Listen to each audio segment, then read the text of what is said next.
Короче, после первой брачной ночи тёлка говорит маме: мамочка, говорит, у моего Саши на мужском половом органе есть родинка, такая большая. Я так кайфанула. Мать говорит: а она где она? Снизу или сверху? Она говорит: снизу. Мать говорит: ах, говорит, жалко, говорит. Было бы еще одна сверху и две по бокам. Вот кайф. Тут муж сидит, читает газету и говорит: да вам, блядям, только волю дать, вы из хуя, блядь, кукурузу сделаете. В Самарканде есть такая баня, она в Махале находится. Там до обеда купаются мужики, а после обеда женщины. Короче, до 12 часов мужики искупались, все вышли, а один мужик купается. И тут бабы голые заходят с корытами, те советские времена. Видит, мужик, и начинает его хуярить, блядь, корытами, горячую воду на него лить. Он говорит: я слепой, не вижу. Слепой, говорит, не вижу. А теперь одна женщина такая молодая подходит, смотрит на туре слепой, говорит, берет его за руку и говорит: вы хороший человек, я смотрю, давайте я проведу вас к выходу. Берет его за руку и ведет. И тут он говорит: я так и так не вижу, вы хорошая женщина, давайте я потерю спинку. Она так подумала, на туре он ведь не видит. Встает раковина, он начинает тереть. И в это время у него встает. Он как ей засадит, он говорит: ай, вы мне ебете. Но я ведь не вижу, блядь. В Москве едет Мерседес 600 и видит один на Запорожце, есть там такой маленький машине, Запорожец называется. Один ставит сигнализацию. И один этот подъезжает, Мерседес 600, и говорит: что, сигнализацию ставишь, да, на такой маленький машину? Боишься, что угонят? Он говорит: это ваши угоняют, а ко мне срать ходят, блядь. Короче, одна такая молодая, красивая женщина, живет с мужем 5 лет, вот такая красивая. Вот. Но последние полгода ничего с мужем не было, никаких интимных отношений. И она так думает: видать, муж меня разлюбил, больше меня не любит, видать, какую-то другую нашел. Вот. И вот этими мыслями вдруг муж днем приходит и говорит: раздевайся. Он говорит: не может быть, неужели Бог услышал мои молитвы? Она быстро раздевается, заходит в спальню, голая. Вот. Он говорит: вставай теперь вниз головой, руки вниз, голова вниз, ноги там. Она такая худенькая, миниатюрная, встает на руки. Теперь говорит: раскрой ноги. Она раскрывает ноги, а там так, зеркало в спальне. Вот. Раз она говорит: нихуя себе, видать, новую позу придумал. Она раскрыла ноги и ждет. Он теперь свой подбородок ставит на ее пизду и смотрит в зеркало. И говорит: нет, бородка мне не идет. Двое приходят в ресторан и заказывают. Официантка подходит к ним, и они спрашивают: что у вас на первое? Она говорит: только кислые щи. А на второе официантка такая молодая и говорит: да, и говорит им: ой, хоть сама ложись. Они говорят: первого не надо, 2 вторых. Приходит письмо Кашпировскому: дорогой Анатолий Михайлович, у меня были на яйцах бородавки. После первого вашего сеанса яйца исчезли, бородавки остались. Муж приходит к врачу и говорит: доктор, у меня на жену не стоит. Доктор говорит: приведи жену, я должен ее осмотреть. Короче, на другой день он приводит жену. Доктор говорит: вы выйдете, я должен ее осмотреть. Он вышел, муж, он ей говорит: раздевайтесь. Она раздевается догола. Нагнитесь, нагнулась. Нагнитесь раком, нагнулась раком. Ложитесь, легла, боком. Этот бок. Поднимите ноги. Подняла. Одевайтесь. Позовите мужа. Она выходит, зовет мужа. Муж заходит: у тебя все нормально, у меня на нее тоже не встал. Один идет, такой хмурый, бля, домой. Он был у врача-уролога, уролог ему сказал: пиздец, все, ты ипотен, у тебя больше стоять не будет. Он идет, задумавшись, идет, и вдруг видит, китаец палочки продает, такие палочки. Он говорит, дай возьму пару палочек. Берет пару палочек, приходит домой, поссал. Потом думает, дай-ка я завяжу вот эти палочки на член. Завязал на эти палочки на член, смотрит, хуй стоит. Он на этой радости идет в блядский дом, снимает телку. Приходит, заходит в комнату, довольный такой туда-сюда. Она раздевается до гола, блондинка, передний мозг, задний мозг усиленный, ложится на диван, ждет, когда он разденется. Он раздевается, и она так с удивлением смотрит. Говорит, видала большие, видала супер большие, видала маленькие, видал супер маленькие, видала с пупырышками. Но, блядь, не видела, чтобы хуй на носилках в пизду заносили, блядь. Это, короче, один бухарский парень на танцах познакомился с девушкой. Ну, зашли в ресторан, он, наверное, поел, и к нему приходит домой. Вот. Ну, первая такая, как бы сказать, ночь. Вот. Он после первой палки, так она кайфанула. Она говорит, а ты можешь еще? Он говорит, да, но только одно условие, говорит, какое? Ты должна держать крепко двумя руками за мой мужской половой орган, за мой хуй. Прямо. Хорошо? Где-то полчаса я должен поспать. Хорошо. Она держит, он спит. Через полчаса встает, еще хуже трахает ее. О, она кайфует, бля. А говорит, еще можешь? Он говорит, да, ну должна держать. И вот так раза 3 она держит туда-сюда, он ее трахает. Потом она его спрашивает, скажи, а что, почему я должен держать постоянно? Что, эрогонные зоны у тебя там нахую, что ли? Нет, когда ты держишь, я знаю, что ты у меня дома ничего не пизданешь. Короче, одна тёлка приходит к косметическому хирургу, который делает косметические, операции на лицо, после операции. И говорит, доктор, большое вам спасибо, вы так хорошо сделали операцию, я очень вам доволен, я очень вам благодарна.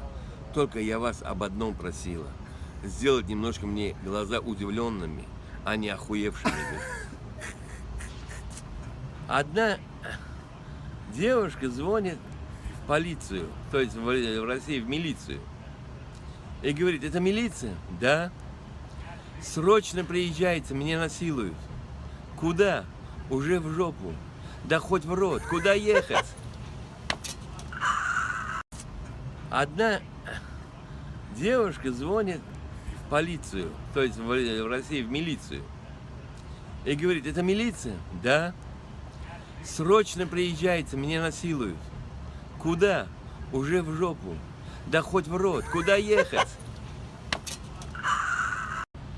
Короче, один старик звонит в скорую помощь. Те советские времена и говорит, приезжайте, у меня что-то старуха захворала. В скорую помощь приехала, осмотрев старуху, говорит, ничем помочь не можем, она умрет. Но есть один вариант. Если ты ее хорошо трахнешь, то может быть жить. Этот старик говорит, вы знаете, кто я такой? Нет. Я был телохранитель Ленина. Ленин умер на моих руках. Слушай, старик, мы тебе сказали, что делать. Если хочешь, попробуй. И уехали они. Этот старик думал, потом идет в аптеку. В те советские времена берет наподобие сегодня Виагры. 3 порции берет, пьет и давай старуху трахать. Она орет на весь это, он продолжает трахать. Она скрипит, орет, а он продолжает трахать. Минут 40 трахал, потом вырубился и уснул. Утром просыпается, старухи нет. Думает, где это старая, бля? Идет и слышит, кто-то поет. Идет близко к кухне, приоткрывает дверь, смотрит, старуха на 2 сковородках блинчики жарит. При этом танцует и поет. Он говорит, ёб твою мать. Я ведь мог Ленина спасти. Короче, один мужик, живя в Африке полгода, едет домой и купил себе гориллу. Вот. Пока в самолете ехали, 2 бутылки виски они выпили, и горилла захмелела. Он думает, сейчас приду домой, это горилла пьяная, блядь, меня жена вместе с гориллой выгонит. И он стучится к соседке. Соседка открывает, лет 75 старуха.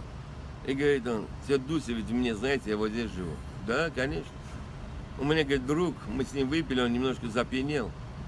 Вот. А где твой друг? Вот. Как его зовут? Гаврила, говорит. Он не говорит Горилка, а Гаврилка. Вот здесь он у вас пересидит до утра, я утром его заберу. Старуха говорит: что, жалко, что ли? Пожалуйста. Заходит, ставит его, садится с Горилка, сидит. Он идет домой. Жена его встретила, сидят, кайфуют, пьют, все дела. После этого секс. И он до утра лежит и сигарет курит и думает, как бы эта Горилла, блядь, старуха это ничего не сделала. Целую ночь думает до утра. В 7 утра стучится в дверь. Старуха открывает, блядь, губы накрашены, прическа сделана, платье новое. Я говорю: тетя Дусь, как мой друг Гаврилка? Да нормально, блядь. Пьяный, блядь, но не снимая шубы, 7 палок бросил, блядь. А где он?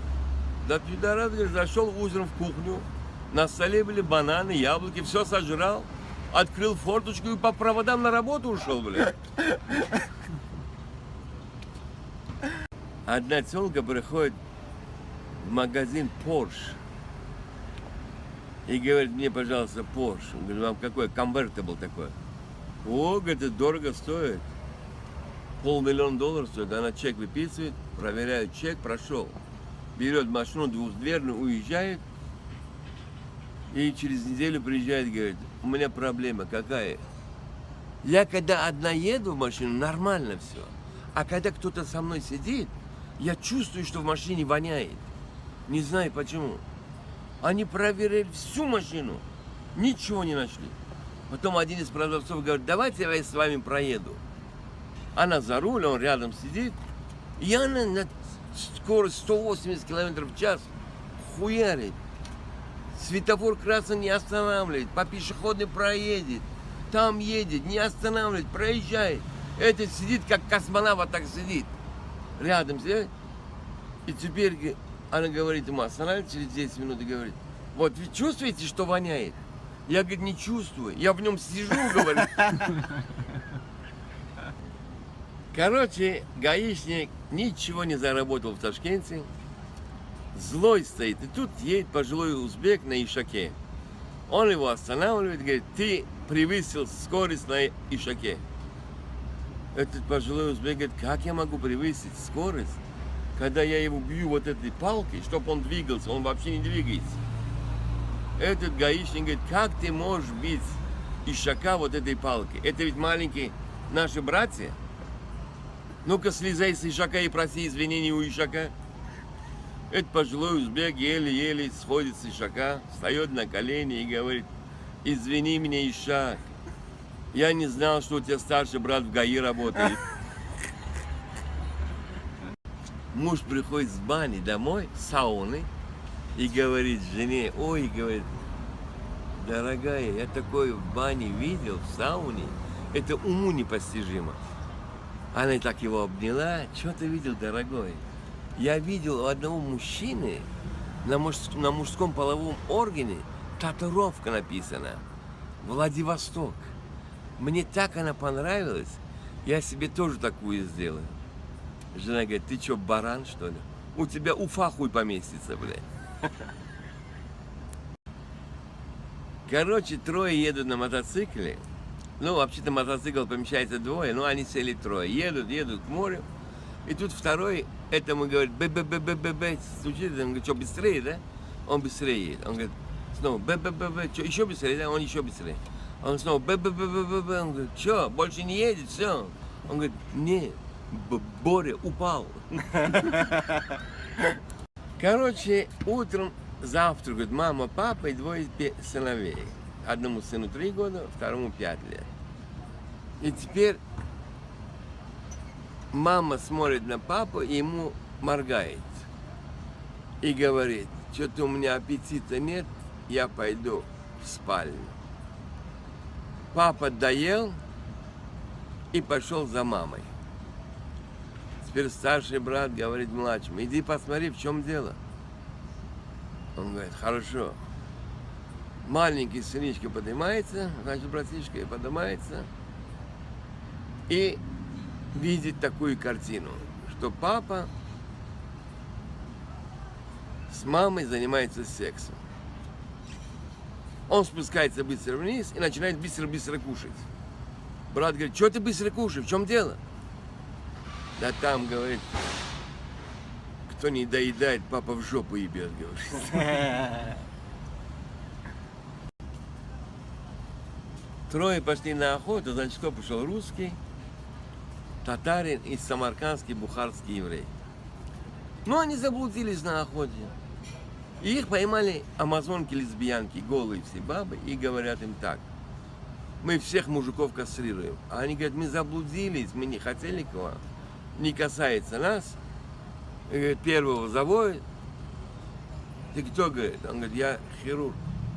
Заводят его, кастрируют. Он орет вовсю. Его кастрировали. Второй, ты кто? Татарин. Откуда? С Башкирии. Вот. Его тоже заводят, тоже кастрируют. Он еще хуже орет. Теперь у этого спрашивают. Тебя мы тоже кастрируем. Он говорит, нет. Он говорит, почему? Я хочу знать, чем вы кастрируете. Мы, говорит, кастрируем тем инструментом, кто на гражданке кем работал. Первый был хирург. Мы его скальпелем хуйнули. Второй был слесарь, мы его ножовкой. Этот самаркандский, бухарский еврей начал вовсю смеяться. Эти бляди говорят, ты что смеешься? Он говорит, всю жизнь мороженое продавал. Заебете слизывать, блядь. Короче, во Франции утром заходит 5 человек пить чай. Кто, значит? Американец, француз, русский, китаец и еврей. Заказали чай. Принесли чай, и в каждом стакане плавала муха. Американец позвал официанта и выплеснул ему чай в лицо. Француз вежливо попросил заменить чай. Русский вынул муху, выпил чай. Китаец выпил чай, закусил мухой. Еврей вылил чай и продал муху китайцу. Маленький сынок, придя с детсада, говорит, папа, я хочу рассказать тебе стишок. Ой, молодец, сынок, а сыну 3 года. Но при этом ты должен хлопать в ладошки. Хорошо, мой сынок, нет проблем. Короче, он стоит на стул, и он начинает стих, этот маленький мальчик. Заебали комары, заебали мошки, а какой-то пидорас хлопает в ладошки. Жена говорит мужу, он придя с работы, говорит ему, дорогой, у нас что-то лампочка перегорела, может, ты ее заменишь? Муж говорит, а я тебе что, электрик, что ли? На другой день приходит, она говорит, Вась, у нас, говорит, кран течет, может, поменяешь? Я тебе что, сантехник, что ли? На другой день приходит Вася, все сделано. Кто сделал? Сосед. Да ты что, да? И что ты ему дала? А он мне сказал, или споешь, или дашь. Ну и что ты ему спела? А я тебе что, певица, что ли? В те советские времена папа, мама и маленький сынок Вовочка получают квартиру в Москве, на Арбате. И они пошли смотреть эту квартиру. Короче, поднимается 6-й этаж, вот, заходит, красавец, квартира, и теперь папа говорит, так, здесь в зале я поставлю вот здесь телевизор, здесь поставлю сервант, здесь есть столик, здесь диван. Вовочка говорит, а вот здесь бы в углу я бы захуячил полочку. Папа его бьет по жопе и говорит, понял? Да. Что ты понял? Что полочка там нахуй не нужна. Два друга встречаются, один второму говорит, скажи мне, твоя теща по какой части работает? По медицинской? Терапевт? Нет, пиявка, кровь сосет. Короче, молодая девочка забеременела, ей 16 лет, и говорит, папе, папа, я вот забеременела, но он на мне не может жениться, так как у него есть жена и 2 детей. Да я его топором разрублю. Он говорит, сейчас папа приедет, с тобой будет говорить. Короче, приезжает на Порше один мужик, весь навороченный, выходит, крокодиловые сапоги, часы Rolex, такая золотая цепь большая. В общем, одет от и до. Он заходит в комнату, садятся, и теперь говорит: я знаю, я было дело с вашей дочкой, но я не могу на ней жениться. Но если, говорит, она родит, я знаю, что она забеременела, если она родит сына, я ей даю $20 миллионов в подарок, 2 завода и пожизненную пенсию. Если родится дочь, я ей даю $10 миллионов в подарок, и 1 завод и пожизненную пенсию. А если будет выкидыш, пахан ее говорит: ну ты еще раз трахнешь ее. Короче, один мужик летит на самолете, а он часто летал, и вдруг ему приспичило пойти в туалет. Идет в туалет, а там занято. Идет в туалет, снова занято, а он уже не может, у него хочет по-большому зайти, живот крутит, не может ничего делать, на одной ноге уже трясется. И тут стюардесса, увидев его, говорит: да, я вижу, вам очень тяжело. Я, говорит, сейчас взорвусь, но я вам, говорит, помогу. А как? Возле кабины пилота есть женский туалет, там свободно. Но я вас убедительно прошу, там есть 4 кнопки, ни на одну из них не нажимаете. Это женский туалет. И говорит, какие кнопки там есть. ТВ, ГВ, ПП и аут. Он идет, свое дело сделал, все. Хочет встать, и вот эти кнопки на него смотрят. Что может быть это? Была, не была, нажму. Первую кнопку нажимает ТВ. И что ты думаешь? Пошла теплая вода, и осушила ему задний мост, обмыла. Ох, блядь, бабы живут, а? Кайфуют ведь они. ГВ думает, что такое. Нажимает ГВ, пошел горячий воздух, и осушил ему задний мост. Ой, вот бабы кайфуют, а? ПП что может быть? ПП нажимает, перевод, ПП, ему делают порошковую присыпку из детской пудры там. Он вообще улетел. Думает, аут, что он такое? Нажимает аут, через 3 дня в больнице весь перевязан, лежит. Вот, и кричит: я что здесь делаю? Я в самолете летел. Орет. Тут медсестра приходит, говорит: что вы орете?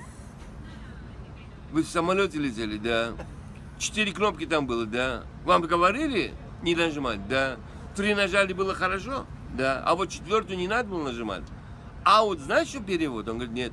Автоматическое удаление тампона. Ваш хуй под подушкой, говорит. Один мужик с колхоза гуляет с гусем на поводке на Красной площади. Во все стороны смотрит, туда-сюда. Он с колхоза, кишлачный такой. Вот. Как красиво, голуби там гуляют, все дела. И тут к нему подходит милиционер и говорит: вы не имеете гулять с гусем здесь, по Красной площади. Он говорит: почему? Не имеете права гулять. Он говорит: почему? Ваш гусь гадит. Он говорит: посмотри, сколько голубей, все гадят.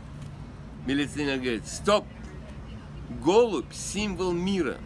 Этот колхозник говорит: гадым буду, если мой гусь хочет войны. Короче, одна тёлка едет в Москву учиться. Она такая красивая была. Передний мост, задний мост, усиленный. Вот, ноги от ушей растут. С деревни, правда. И теперь мама ей говорит: доченька, если кто-то захочет тебя трахнуть, скажи, что там огонь. Поняла, доченька? Да, мама. Короче, она уезжает. Через 3 месяца приезжает на каникулы. И мама спрашивает: ну, доченька, кто-то хотел тебя трахнуть? Да, мама. Я сказал: там огонь. 3 сразу отошли. А 4-й сказал: у меня есть колбаска, давай пожарим. А ты чё? Ну, мы жарили минут 10-15, жарили. Потом он ее вытащил и попросил меня попробовать. Я попробовала и говорю: сырая. Он говорит: разворачивайся раком, в духовке дожарим. Муж жене говорит: дорогая, посмотри на себя, как ты растолстела. Жена: ты посмотри на себя, какой живот от тебя, посмотри. Муж говорит: это не живот, это холм славы. Жена: да, а под ним павший воин. В те советские времена мужик приходит в элитный публичный дом. Ну, снимает тёлку, все дела, занимается сексом, и вдруг их милиция окружает и заходит туда. Всех выстроили. У первой этой Проститутки спрашивают, вы кто, проститутка? Нет. А что вы здесь делаете? Я делаю маникюр. Хорошо. В сторону. Вторую спрашивают, вы проститутка? Нет. А что вы здесь делаете? Я педикюр делаю. А, хорошо. Третий спрашивает, вы проститутка? Нет. А что вы здесь делаете? Массаж делаю. Тут этот мужик встает и говорит, посмотри на этих бледей. Сейчас окажется, что проститутка это я. Жена мужа говорит, дорогой, ты не находишь, что огуречная маска, что я ставлю себе на лицо, очень улучшает мой внешний вид? Да, дорогая, я только не пойму одного, почему ты ее снимаешь? В те советские времена один алкаш рыбачит и поймал золотую рыбку. Теперь золотая рыбка ему говорит, я исполню твое одно желание. Какое ты хочешь? Этот алкаш долго не думает, говорит, я хочу, чтобы когда я писал, водка шла. Эта рыбка говорит, имеешь. Он берет стакан, наливает, пьет, смотрит, водка в натуре. Он отпускает рыбку и кайфует, ходит неделю-две, блядь, по кайфу. Все ему завидуют, все алкаши. И один через 2 недели подходит к нему и говорит, Вася, честно скажи, где деньги берешь на водку? Он говорит, никому не говори, ты не поверишь, когда я писаю, водка идет. Да ну, он говорит, да, в натуре. Он берет стакан, отливает, нет, чтобы ему, этому алкашу дать, он сам пьет. Он говорит, понюхай стакан. Он тот нюхает, в натуре водка. Отлей мне тоже, пожалуйста. Он ему отливать хочет, не идет. Не идет, и все. Потом он этому алкашу говорит, знаешь что, пей прям с горла, бля. Максим Галкин на рыбалке рыбу ловит и поймал золотую рыбку. И золотая рыбка ему говорит, иди, иди, у твоей старухи уже все есть. Один фраер говорит тёлке, говорит, девушка, вы водку будете? Да вы что, я вообще в рот не беру. Это, конечно, очень жаль, но про водку вы мне так и не ответили. София Ротару живет напротив Аллы Пугачевой. Это тогда еще, те времена. И как-то София Ротару видит, из Аллы Пугачевой дома выходит священник. Ого, думает, все, что-то случилось там. И она звонит всем и говорит, Алла Пугачева умерла. Да, и эти слухи доходят до Филиппа Киркорова. Он звонит Алле и говорит, она поднимает телефон. Филипп говорит, ты живая? Да, что такое? Да нет, это София Ротару объявила, что ты умерла, с своего дома священник выходил. Я ей это сервис сейчас покажу. Берет телефон, набирает это Софию Ротару и звонит и говорит, ты что, стерва? Мне везде сказал, что я умерла. Она говорит, я сама видела, как с своего дома священник выходил. Алла Пугачева говорит, я с твоего дома каждый день по 5-6 солдатов вижу, что выходит. Я ведь не кричу, что война началась. Две женщины бальзаковского возраста, за 50-м уже, они встретились на площадке. И одна второй говорит, Мань, как жизнь? Ой, не спрашивай, что-то у меня голова болит. Давление скачет, сердце колет, ноги не ходят. Вторая человек говорит, что ты мне гонишь? Я ведь вчера видел, как это Вася выходил. Позавчера Петя. 3 дня назад какой-то полковник выходил. Она что говорит, надо же, вот люди, а? Один орган здоровый, и то все завидуют. Два друга идут на охоту, охотиться. И вдруг один нечаянно ему выстрелил дробью прямо в его мужское достоинство. Он схватился и бежит к хирургу. После операции хирург ему говорит, я сделал все, что смог. Вот моя, говорит, карточка моего брата. Обращайтесь к нему. А этот пациент говорит, этот больной, говорит, ваш брат тоже хирург? Нет, он флейтист. А зачем мне флейтист? Он вам покажет, как правильно ставить пальцы, когда вы будете писать, чтобы вам глаза моча не брызгала, блин. Ты знаешь, что такое флейтист? Я когда напьюсь, никого не боюсь. Он говорит, даже жены? Ну, до такой степени я еще ни разу не напивался.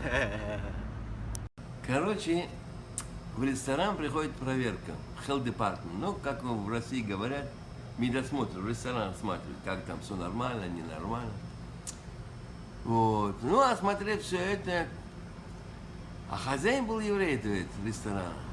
И этот не знает, что найти, чистота, все нормально, как здесь.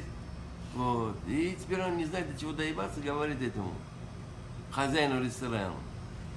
Вот слушай, вот у вас вот эти крошки от хлеба, что вы делаете с ними?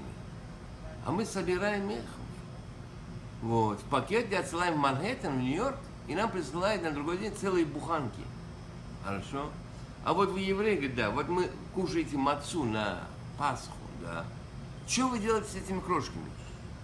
Мы также собираем в пакет, отсылаем в Манхэттен, в Нью-Йорк, и нам присылают на другой день готовый мацот. Хорошо. А вот один деликатный вопрос. Вот вы, евреи, делаете обрезание, когда 7 дней мальчику, да. Что вы делаете там вот кусочек, когда отрезаете? Мы также собираем в пакет, отсылаем в Манхэттен, и нам присылают таких хуесосов, как ты. В общем, два хуя встречаются в бане, один молодой, только женился, а второй старый. Теперь молодой спрашивает старый, как дела? А у меня, говорит, стабильно, 2 раза в неделю я отдыхаю. А у тебя как дела, спрашивает старый у молодого. Ой, не говори, замучился утром, вечером, ночью, в обед. Ой, говорит, не могу, голова трещит вовсю. Старый что говорит, а ты пробовал не вставать? Пробовал, чуть не сожрали, бля. Значит, 25 космонавтов полетели в космос. Кто полетел? 2 грузина для открытия магазина, 2 армяна для открытия ресторана, 2 узбекские нации для скупиляции, 2 еврейские нации для махинации, 4 Ивана для выполнения плана, 12 бледей для обслуживания этих людей, и 1 мудак полетел просто так. 3 попали на необитаемый остров. Кто попал? Грузин, русский и еврей. Не, день сидят, 2-3 недели, голодные, холодные. Теперь грузин говорит, что будем делать, еврей? Я не знаю. Грузин говорит, давай, говорит, будем резать одну часть тела и будем кушать. Вот давай, говорит, еврей, с себя и начинай. Грузин режет ногу, целую неделю кушают. Через неделю русские режут руку и целую неделю кушают. Пришла очередь еврея. Он вытаскивает свой мужской половой орган, ставит на стол. Это русский говорит, о, сегодня колбасочка. Еврейчик говорит, по кефирчику и спать. Дорогие девочки, если ваш парень говорит, что в постели вы как бревно, скажите, пусть этот дятел ищет другое дупло. Короче, 2 наркомана обкурились в Ташкенте и сидят возле речки Салары. Кайфуют, сидят. И тут подъезжает джип. И говорит, ребятишки, где здесь можем проехать на тот берег, чтобы было мелко? А эти плановые такие обкуренные, говорят, вот здесь прям езжай, здесь мелко. Короче, тот разогнался и едет, и на полдороги утонул. Еле выходит живой оттуда, прибегая к ним, ты вы, пидорасы, меня обманули. Да клянусь тебе, гадым будем. Сейчас утки по пояс проплывали, блядь. Вовочка не может сдать экзамен на уроке. Да, и теперь Марья Ивановна говорит, Вовочка, я тебе ставлю 2. Эти все советские времена. Он говорит, подождите, Марья Ивановна, если я себе здесь укушу, вы мне 3 поставите? Он говорит, как ты можешь здесь себя укусить? Ну, если я укушу, вы мне 3 поставите? Да, говорит, поставь. И он как-то умудрился, укусил себя здесь. Она охуела. Ставить 3. Говорит, подождите, Марья Ивановна, что такое? Если я себе за жопу укушу, вы мне 4 поставите? Как ты можешь за жопу укусить себя? Ну, если я... Да, поставлю. Он как собаку уловчился и как-то укусил себя за жопу. Она охуела, говорит, 4 ставить. Подождите, Марья Ивановна, что еще? Вы не поверите, а те советские времена Кока-Колы был дефицит. У меня, когда я писаю, Кока-Кола идет. Да ну на. Откройте ротик. Если, говорит, Кока-Колу пойдет, 5 поставите? Да. Она рот открыла, он писит. Потом она кричит, нет, моча, моча, моча. Она говорит, ладно, ставьте 4. Короче, батюшка читает лекцию. Скажите, что самое легкое в жизни?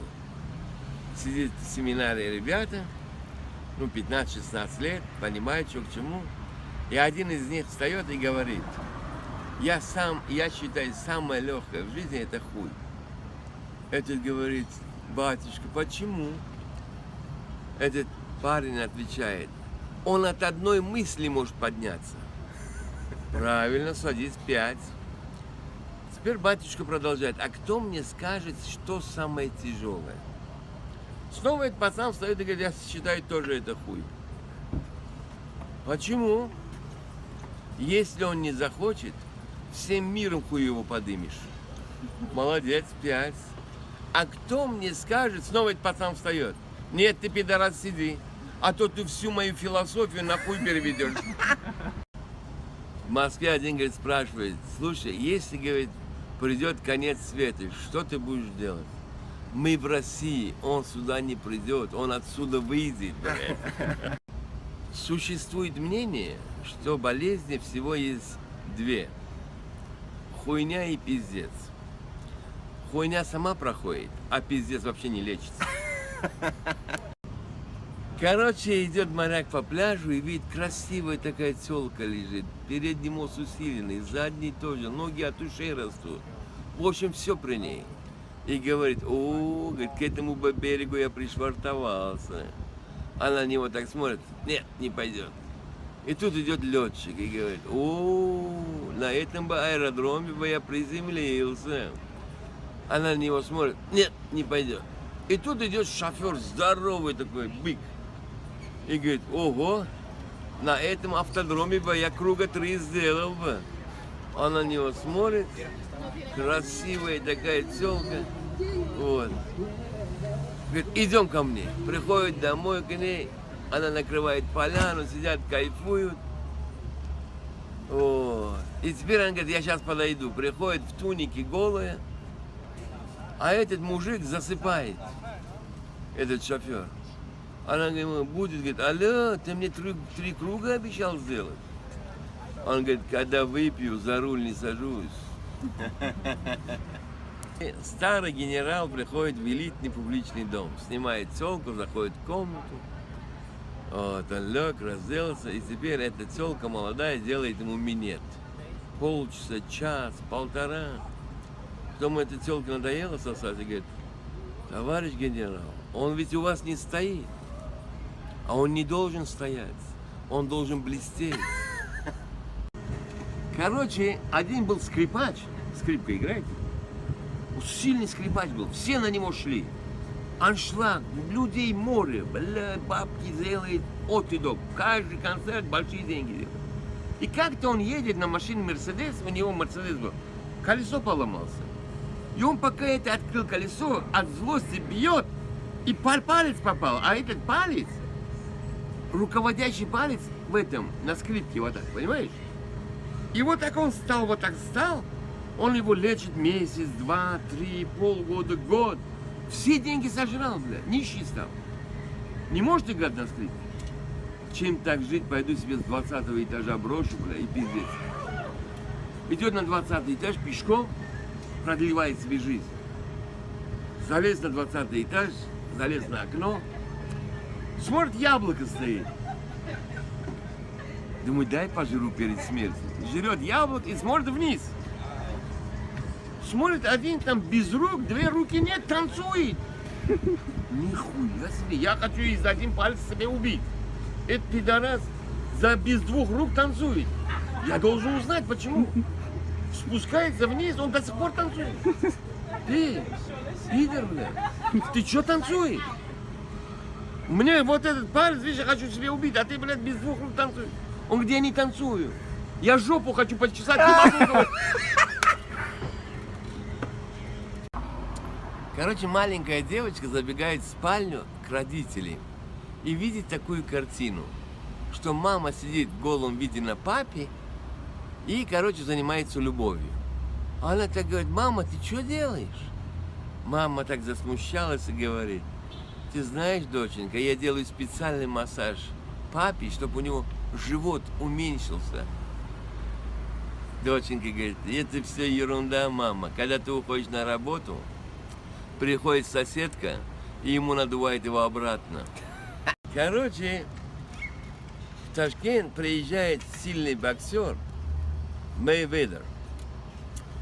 Вот. И стадион Пахтакор забит полностью.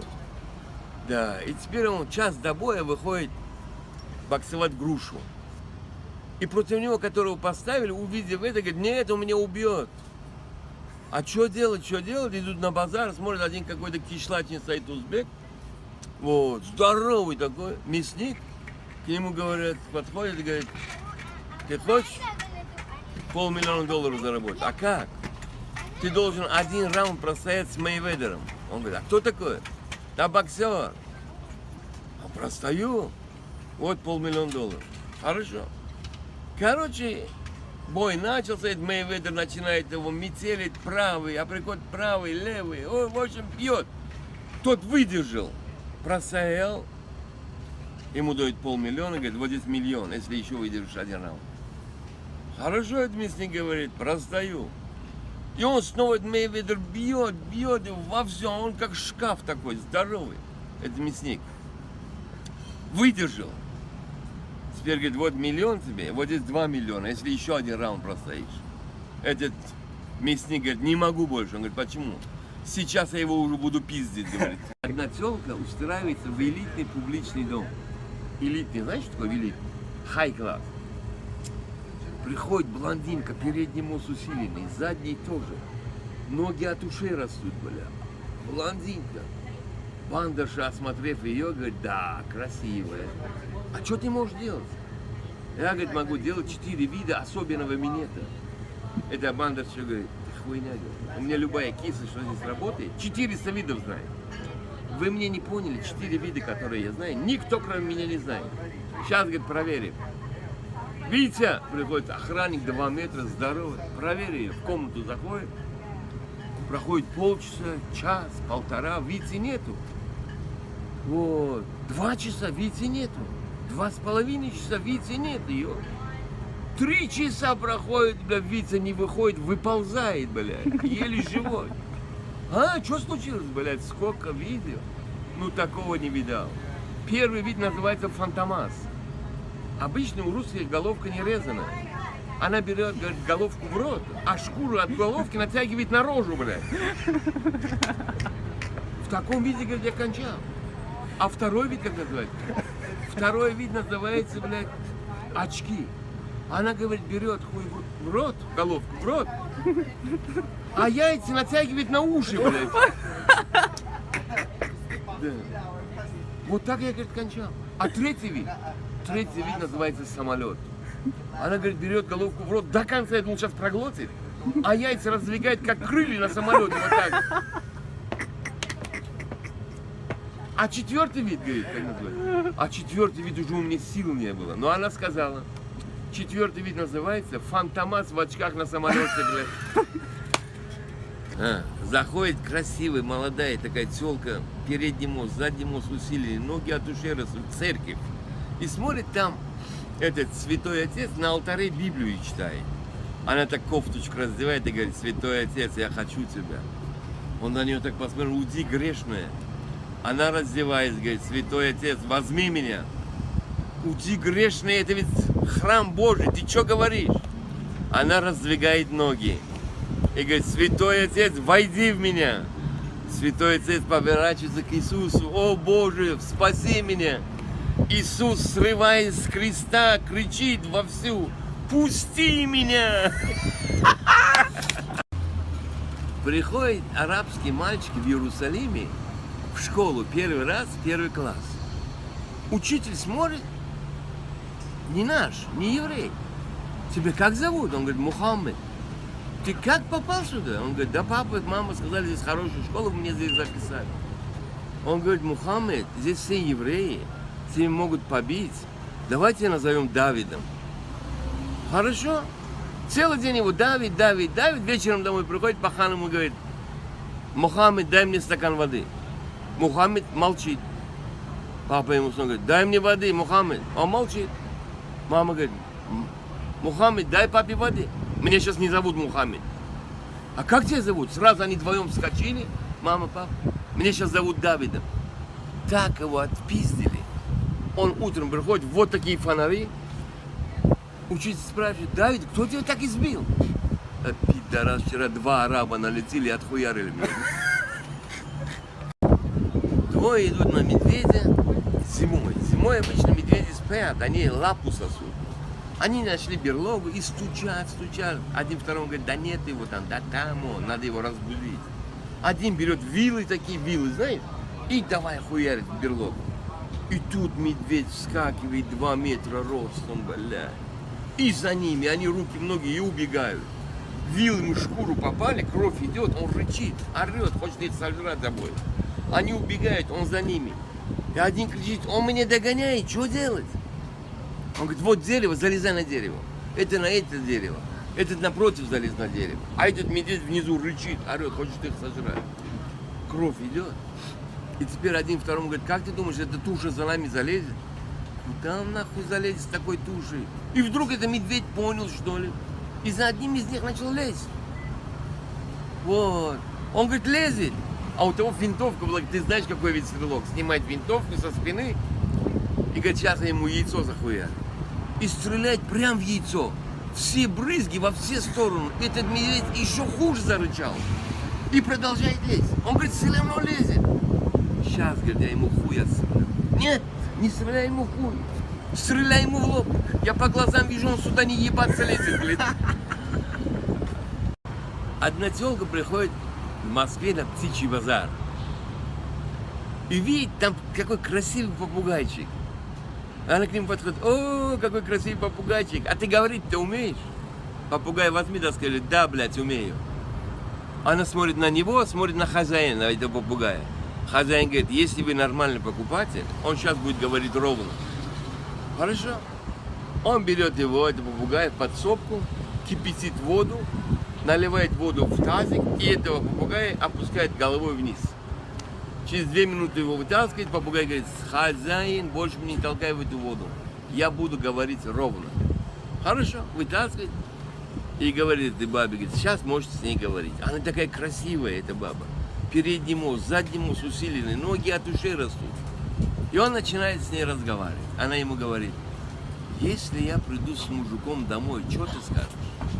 Я скажу: пришла госпожа с господином. О, мне это нравится.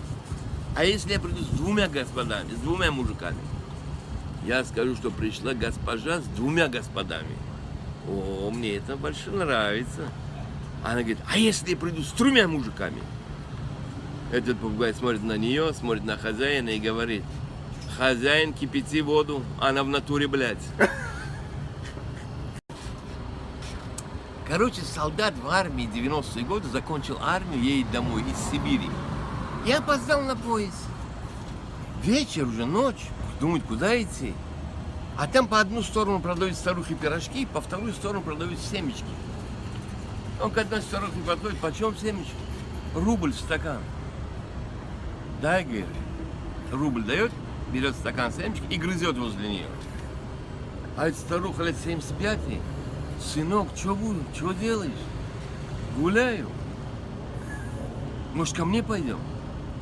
Пойдем. А ему надо перекантовать ночь. Завтра у него поезд. Пойдем. Приходит старуха, накрывает стол. Что запасы есть? Все вытащилось. Свинина, окорок, коньяк, виски, там спирт, самогон. Сидят, кайфуют, блядь. И тут старуха захмелела. И говорит: сынок, 40 лет мужика не видел. Что будет, если ты со мной переспишь? А этот молодой парень, 20 лет, говорит: да ты что, старуха, у меня палка 100 рублей стоит? Она говорит: плачу. Как, рубль семечки, 100 рублей за палку? Для души хочу, говорит. Хорошо. Ну, этот здоровый такой солдат до утра 7 палок бросает. Утром эта старуха от такого кайфа ему дают 700 рублей и 100 рублей чаевые дают. Тип 100 рублей. Он берет деньги и говорит: старуха, а деньги-то старые, с 1800 лохматого года деньги, блин. Старуха говорит: а что ты, сынок, хотел за старую пизду новыми деньгами?